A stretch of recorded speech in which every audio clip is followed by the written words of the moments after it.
Real estate in 2025 has been a crazy experience and environment. And if you've been a part of it, you know that.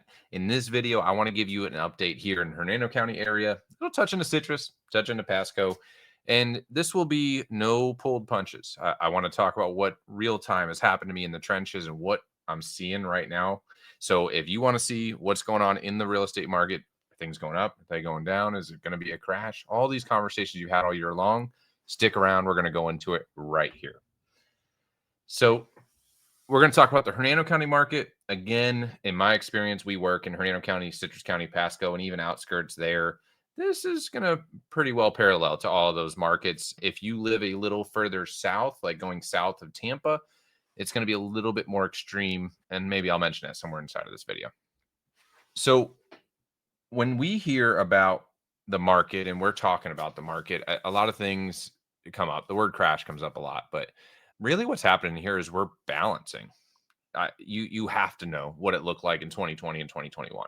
That was imbalanced. That was heavily favored to the seller's side. Buyers were having to make offers on multiple different properties because it would take 15 or 20 offers on one property, and you had to win out of all that, waiving appraisal, waiving inspections. It was a nutty time. And what's happened here is we've got to balance back to a little more normality. It happened in such a drastic way, though, because of the rates changing. What led to that was the rates being so low. And what we're seeing now with the rates being a little higher is that it's actually shifted to where I feel the buyer has the advantage now. The buyer's got a little more power inside of it, and sellers are having to make a little better decisions around pricing, around marketing, the agent that they choose. So things have come back around. I'm not going to call it a crash, definitely not going to call it booming. Median sale price has stayed pretty stable throughout all of this. And for buyers, the good thing is that they're able to choose across a lot of floor plans because there's homes that are there on the market. So they're able to choose their neighborhood. For sellers, again, they have to price well. I also want to include here, I'm going to break into a lot of tangents. So if you haven't watched anything from me before, this is kind of sorry, you got to deal with squirrel brain. Median sale price to me has always had more telling to the affordability. And the reason I say that, why I think it stays stable around this point, is the people who are able to buy houses, they can afford homes in that range. Now, what can change and what is hidden behind this median sale price is the quality of the home at that price. And that takes going into specific neighborhoods, talking about specific data. In my overall experience this year, I have seen the quality of house for that median sale price increase, which means that your prices have come down because that quality of house might have been 330, 340 before, and it's coming into that range. Very clear signs to me. And we'll get into a couple of stories a little later on inside of here. Month supply of inventory. If you've never heard this term before, easiest way where my kind of silly brain has to think about it, if not another home hit the market, just whatever happened, and no one's selling, that they're going to keep their homes forever, it would take 4.4 months based on the current buyer demand to clear out all the current inventory. Now, 5 to 6 months has been pretty commonly talked about as a balanced market. And I don't think those rules have quite applied for this year. The buyers that I've seen out there and that we've been working with, we've been able to get them really good deals. We've been able to negotiate quite a bit in seller credit, negotiating repairs. Everything feels like it favors the buyer. The sellers that we have, depending on price point, like there's some off ends, but for the most part, they're getting a few showings a month is what they're looking at because the buyers have so many choices to choose from. So month supply of inventory is something that we keep our eye on, sitting at 4.4. You can see here there's been a pretty steady increase throughout the year. We had a little drop when you look into October, but sitting in November, 4.4 months. Rates are high. I don't know if you've been talking about that.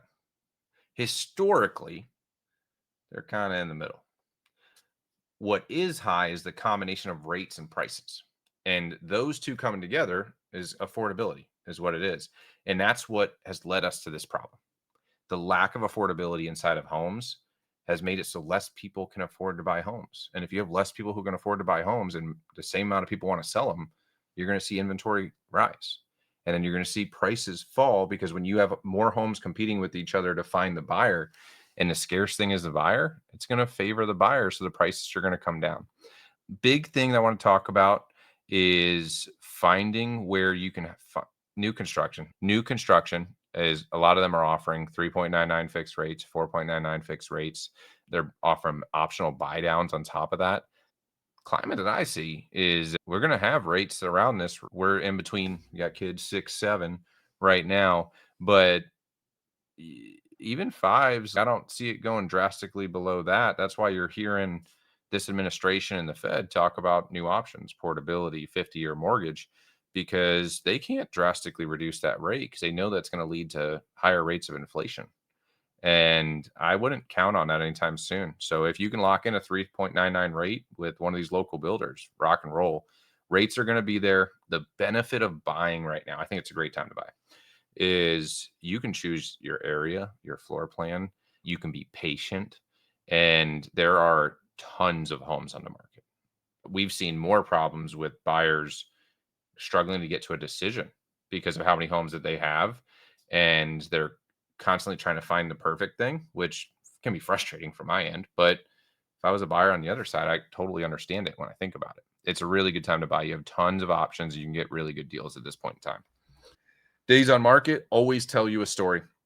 So if you're a seller, you're somebody who's thinking about selling or is currently listed with somebody else, or you're listed with me, there's a delta here, right? So we're looking at roughly 107 days when it comes to the active properties on market. So they're still on the market. The median is sitting right around 107, or average, sorry. And for the sold, it's at 69. This has always been this way. And the reason is those first few weeks of a listing are really important. If you nail the pricing, you got a chance there. If not, you need to find that price. So what you're seeing on the 69 days on market, if we were to really open these up and analyze them, these are the ones who are reducing price because the market has decided when they're not coming out to see a home that out of all the ones they're looking at online, there's better options online that fit the value price equation. Until you reach the point where the pricing has gotten to a point where the value price equation makes sense to a buyer, they're not going to come see yours because they have tons of others to go see. So sold and active always tells you a little bit about pricing. Market momentum. If you're sitting at home, you enjoy this and you want to figure out how to stay better ahead of what's happening in the market, the new to pending ratio is in the moment probably the best data point that you can have because is inventory going up or is it going down? And when we pulled this data, there was actually a hair more pending sales than new listings over the last 30 days, which means that there is less inventory on the market than there was 30 days prior. Because if you have a certain amount of news that come on, certain amount of pendings, and the pendings exceed, that means that your inventory went down a hair. And if it's flipped and you have more new listings than pending, then your inventory is going up. In this particular graph, I could tell you that when I look at this back over the last 2 years, vast majority of the time new have been higher than pending. And that's why we've had increases in month supply of inventory and in the active inventory, just to start with. A couple of stories I want to tell you that I think do a really good job explaining. We had a seller that interviewed us and they decided to go with a different agent. And they did that term with that agent, whatever it was, 5 to 6 months. When we were out there the first time, our suggestion around price was 365,000. And we felt good about that. We had data to back it up. We thought that we would list at that price and we would find a buyer. When we revisited this just 5 or 6 months later, and we did the exact same process because different data over the course of 5 or 6 months, you always got to revisit it. We found that price had changed to 320,000. So that particular story showed a massive change. I mean, that was well over 10%. And that was over the course of 5 to 6 months. Now, this is smaller data that can always be misleading, and there's factors that can go into that. But we have had multiple different stories that have happened like this over the last year to 18 months. Another one happened in Citrus Springs. A past client reached out and they had bought in 2024. They had bought for 275. They want to get closer to where they were working. So they asked about selling their house. And I did the research and they bought it as a new construction. There was 150 new construction homes on the market in her market. And the pricing ranged from 230,000 to 260,000. So if you buy a house and 1 year later you want to sell it, you typically have to sell it for more than what you paid for it because you've got closing costs, commissions, those types of things. She couldn't sell that without it being at a loss, and a significant loss at that. So I've seen these evidences of 10+% across different stories that have happened here recently. And I'm sharing them with you not to scare you. I'm sharing you to show you where things are at, what's happening. There's no punches pulled here. If you're looking to buy, it's also showing you why I believe it's a great time to buy. And if you're looking to sell, do you have to? Like this person, luckily, she didn't have to. We went through, could she rent it? If she couldn't rent it and she had to, we'd have to look at short sale, foreclosure, like it'd be in that range. So look for those things. If you don't have to sell right now, is not the best time. Just being point blank honest.